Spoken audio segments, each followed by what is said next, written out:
Hello, my name is Kelly Culp, and I will be speaking on behalf of Group 21 for the news story presentation. We collectively agreed to examine both a local and national news standpoint on the hostage incident in downtown Los Angeles in early October of this year.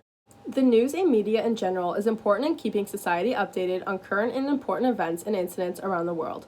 There are multiple different news viewpoints through which a channel can take, whether that be domestic, national, international, regional, local, or even many more. Every news outlet has their own way of portraying stories, and this can come in different forms, such as through heavy focus on analytics, differing points of view, or one's personal beliefs.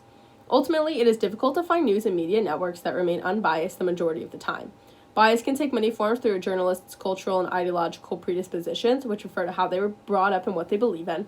Media is also subject to selective bias or priority, which refers to which news stories will be selected and presented as the most important. This can go hand in hand with bias through location and proximity of an event occurring. For example, an event that may occur in China will most likely not be covered on the local news in Gainesville, Florida, as it is not relevant to the residents that live there. Our group decided to focus on a story developed from a national news standpoint through Fox News and a local news standpoint through KTLA-5, a news channel in Los Angeles.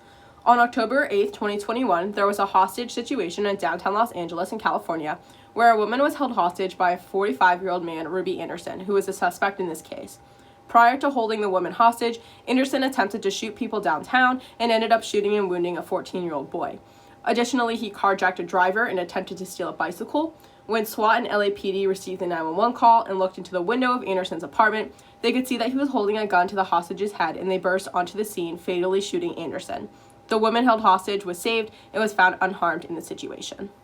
In terms of the length of the news articles, Fox News had a slightly longer article with 276 words compared to KTLA-5's article, which had 257 words.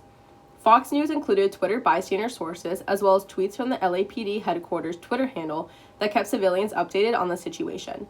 Overall, Fox News went into more depth with clarification and quotes from those involved, such as LAPD. On the other hand, KTLA-5 provided more detailed location settings of the incident, including the street names of where the incident occurred.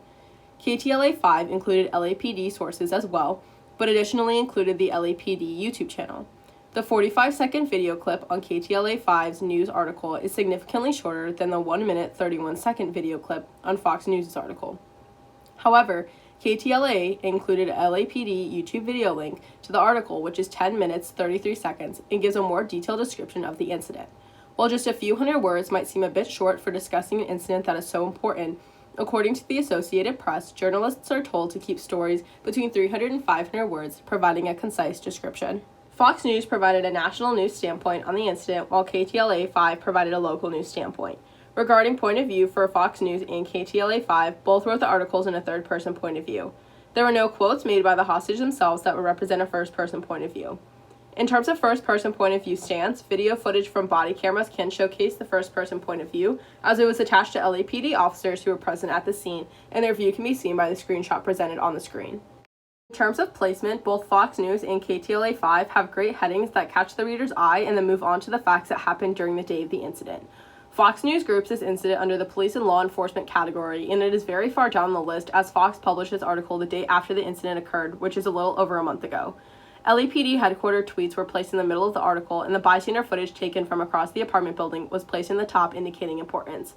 KTLA-5 has the article as number 43rd on their website list under the local news category, as their article was just published a few days ago.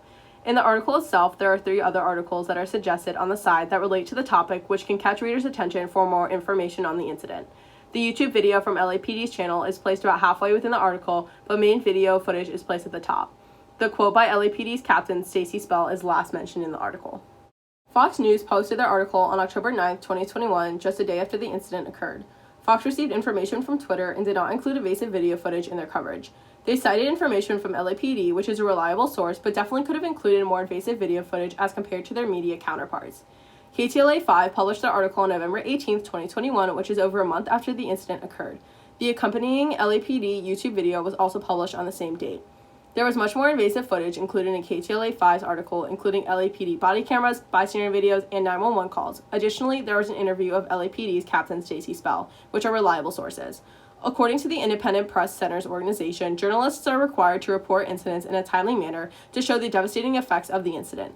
KTLA-5 did not publish the article until about a month after the incident, making it questionable as to why they reported the incident so late when it occurred locally. Thanks for listening.